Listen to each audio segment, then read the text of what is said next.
everybody can put themselves on mute unless they're speaking, and then also any questions, you can just put them in the chat and we'll send them to Cody and Jeff.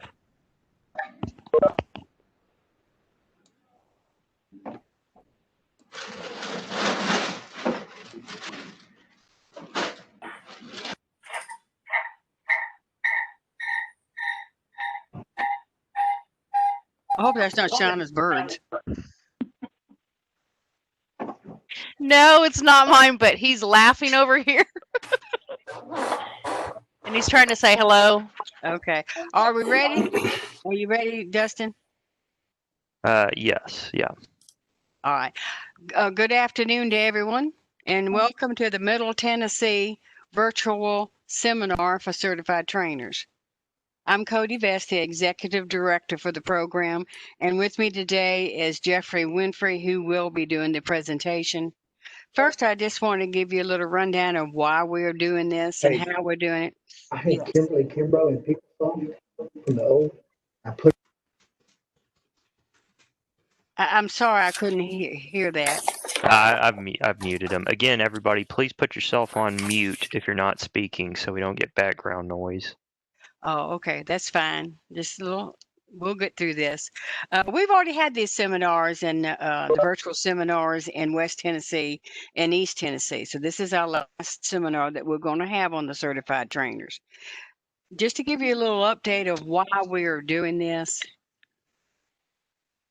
I feel like whenever you and I put a security guard on a post, he or she should be trained the same way, whether they're in East Tennessee, Middle Tennessee, or West Tennessee.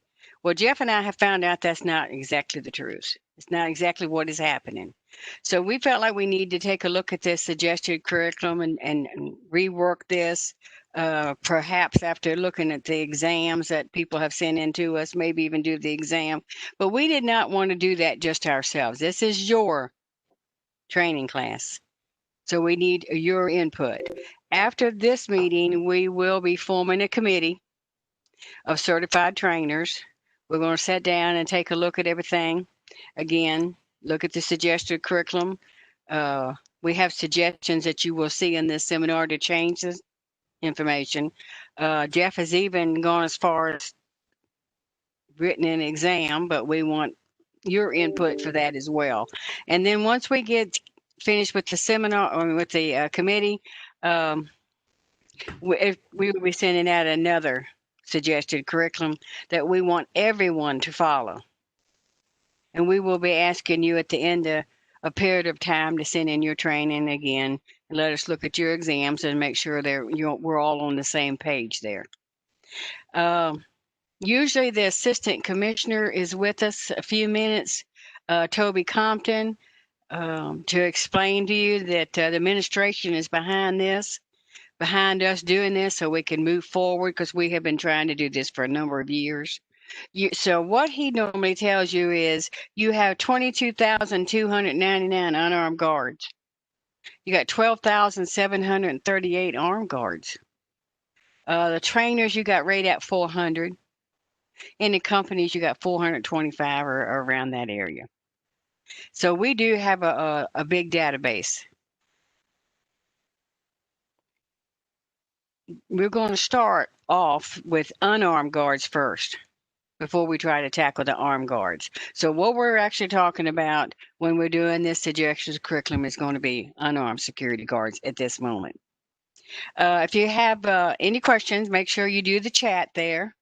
If you wish to participate on the committee, and we don't exactly know how many that's going to be or when that's going to be, with everything else that we've got going on now, if you would just send Jeff or I an email and we'll put you on that list. So I won't run in list a little behind, so if I'm going to go ahead and turn this over to Jeff Winfrey. All right, Jeff. All right.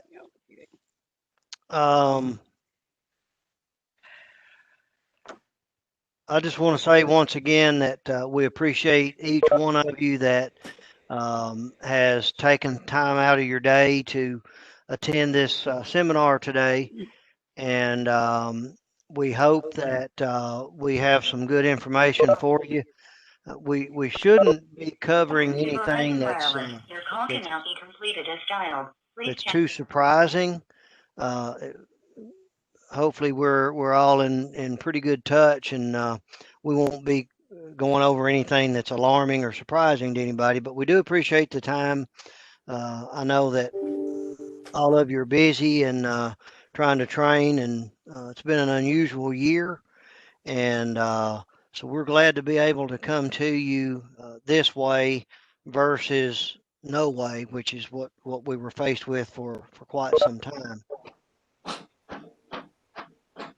On the screen here, I think most of you know how to contact either one of us, but this is mine and Cody's email and our direct telephone lines. I know biggest part of you have our contact information. I talk to a lot of you on a regular basis. I do want to apologize here lately. We've rolled out some new software, and all the bugs are not worked out yet. So I know some of you have been having some issues trying to get online and sign people up, and we're a little bit behind on getting some of those things out. So there's a lot going on right now. So just be patient with us, and we're working on all that and moving along. We had a question already. I'm going to repeat the number of unarmed guards were 22,299 as of this afternoon. Michael had asked that. Okay, you want to go ahead with the other numbers too? We can just repeat. All right. The armed guards were 12,738. Trainers were rated at 400, and companies were 425. Of course, that's those numbers are highly moving targets. They change daily, of course, but always be real close. A little bit about me.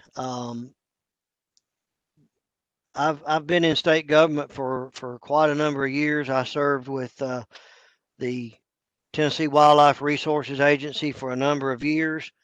I'm kind of an oddball as far as education is concerned. I have degrees in biology, so if you ask me stuff about accounting and mathematics and stuff, I'm a biologist by trade and training.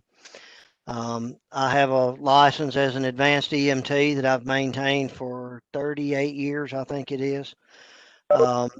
With TWRA, I served as a firearms instructor, went through the State Police Academy, and then went back through again a few years later as a post-certified firearms instructor. I was a Glock and Remington armorer, so I sort of know a little bit about firearms training, and I've rewritten a statewide rule, so I know a little bit about got a little background in that kind of thing, and so and I also do a little teaching. I've introduced curriculum into the university system. I converted the Tennessee Hunter Education Program over to a state or over to a college curriculum, and I taught that at Cumberland University for an hour of PE credit for several years. So when it comes to developing curriculum and teaching and training, that's pretty much what I've done for most of my life. So I find myself pretty much at home in those arenas. So Cody asked me when I was getting ready to hire on if I could do this kind of work, and I said, yeah, I'm your person. And I thought she hired me because I had all this background. Then one day she told me I was the only one that applied. So either way, here I am, and we're excited to be here with you today. And I hope that when we get through today, you'll have a better idea of where we are, where we would like to be, how we would like to get there. And the biggest thing I want to reiterate is we want to do this for you and with you. So I could have put all this together, but it's not a Jeff Winfrey recommendation of how things should be. It's most of my ideas I have borrowed from you guys and gals that are out there in the trenches doing the work. As we've already said, we have approximately 400 certified trainers, and I sort of see you guys and gals as the face of private protective services across the state. And right now, we just have what we call a suggested training curriculum. And as Cody's already mentioned, we saw real quick that that's not exactly what was being presented across the state. And so I have with my state training and my law enforcement, we worked really hard to make sure we were doing the same thing in Memphis as we were doing in Mountain City, as far as teaching hunter education and writing tickets for wildlife violations. You can't do one thing at one part of the state and something else somewhere else. So we want to change that suggested training curriculum to a mandatory one. A lot of you are state handgun trainers, and you've seen the Department of Safety do the same thing with the state handgun safety program. I forgot how many years ago, but some few years ago now, they came out and created a statewide curriculum and basically said, if you guys want to train for us, this is what you'll do. So we've already talked about Toby. Toby's been with us. He was with us in Memphis. He was with us at the last seminar, and he may come in today at some time. If he does, we'll bring him on. But so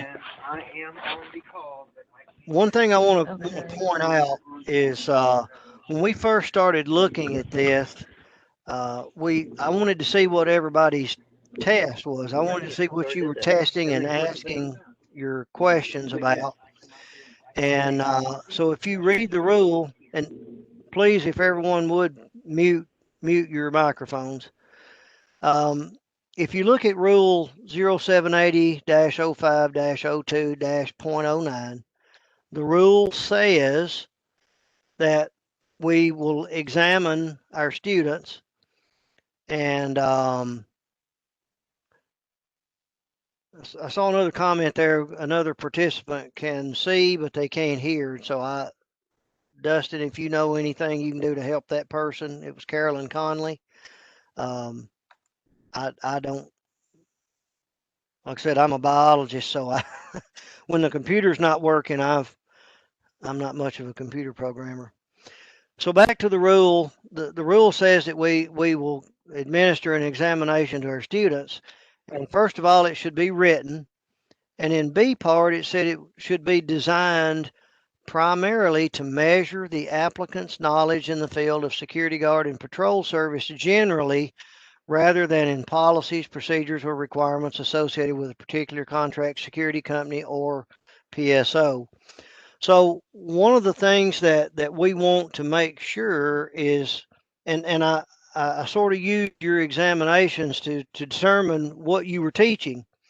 And in some cases, there were a lot of proprietary issues there that had to do with what day is payday and how many accrued days of vacation you're going to get. And all that stuff's important, but it is not part of the training that we need to be conducting for these armed and unarmed guards before they go out on post.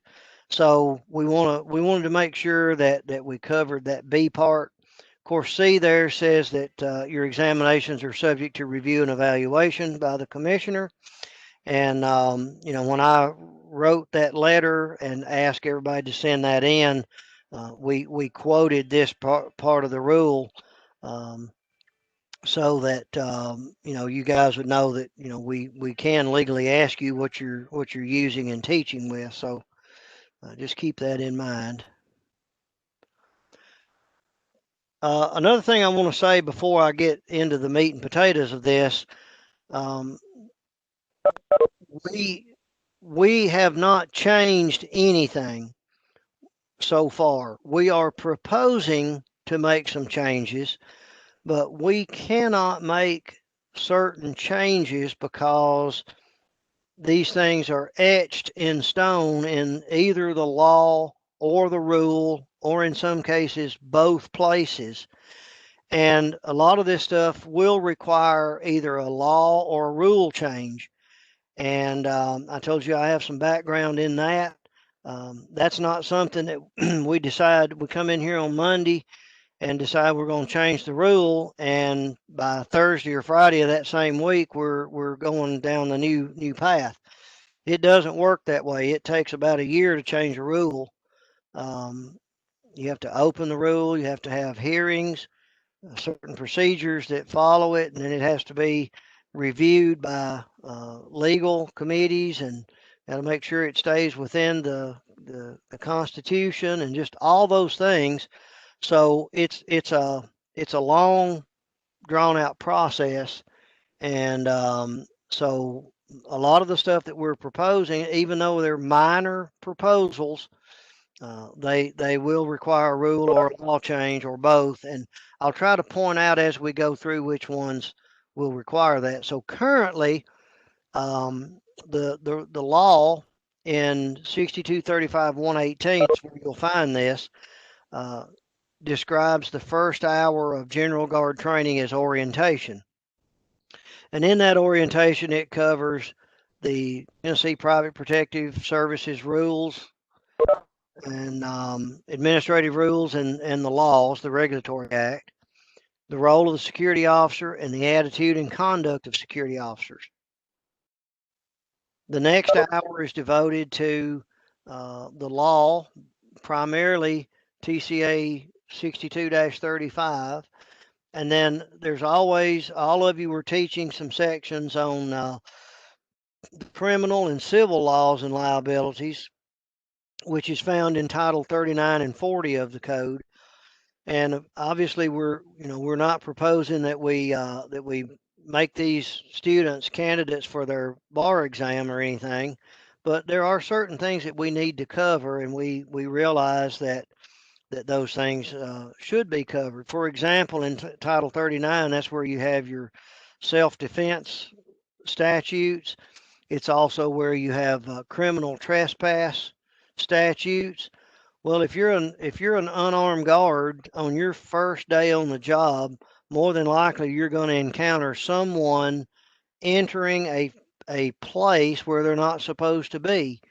Well, right off the bat, you're looking at the possibility of criminal trespass. So, that's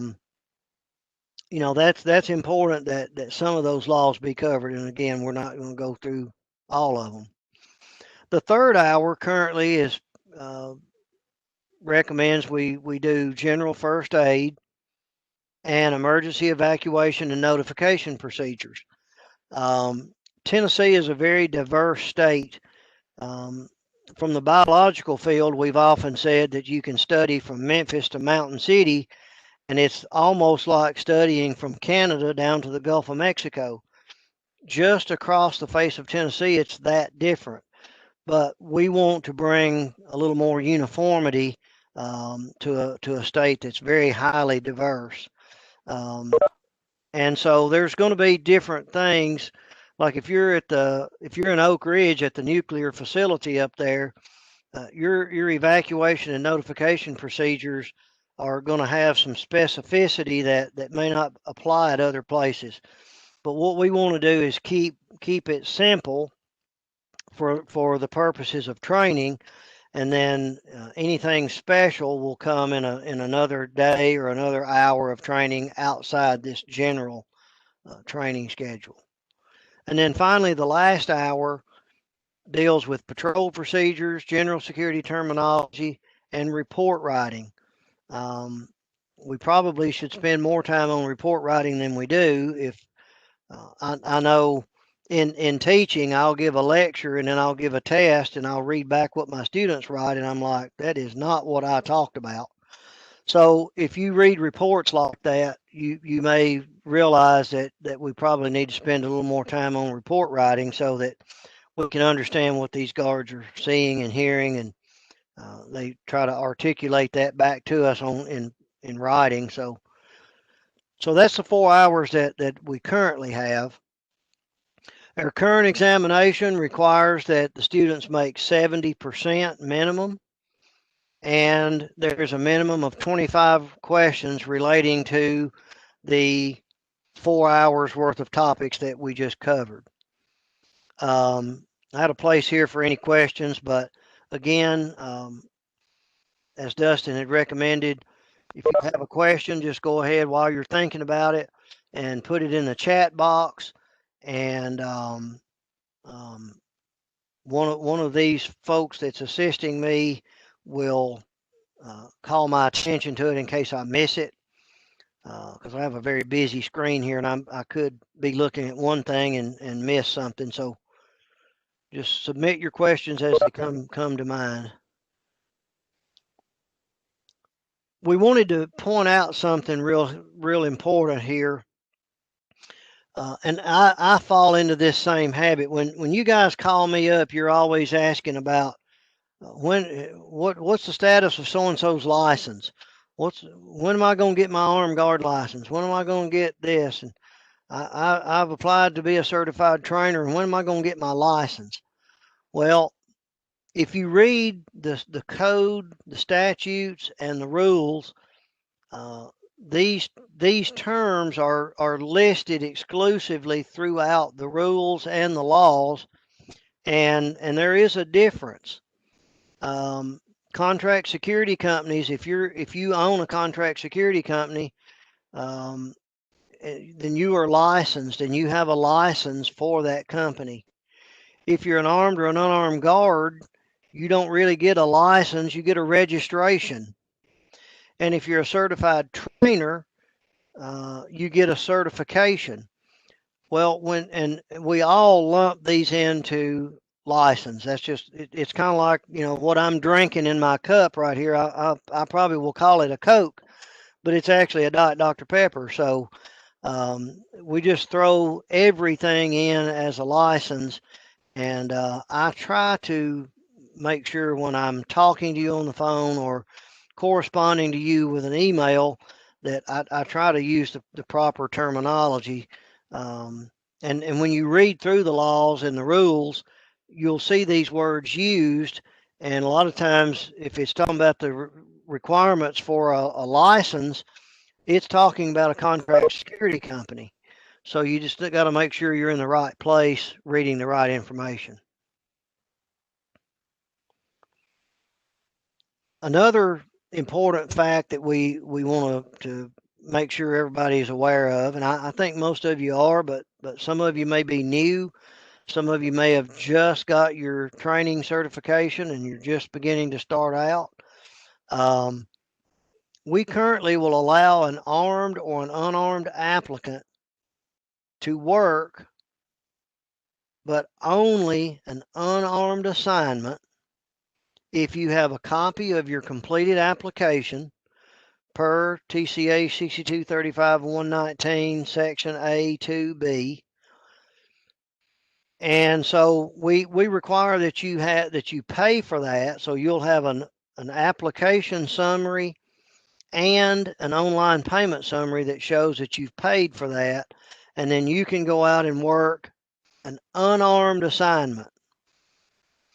If you're an armed applicant, you cannot work an armed assignment under any circumstances until you receive that armed registration card. So we get a lot of questions about that, and sometimes there's some confusion about that, but just make sure, and if you guys want a copy of this presentation, I'll send that out at a little bit later time. But that's real important right there, that you don't have somebody carrying a gun on an armed assignment if they don't have their credentials yet. Okay. Now, our proposed new standards, and again, this is just a kind of a slight remapping of the curriculum, because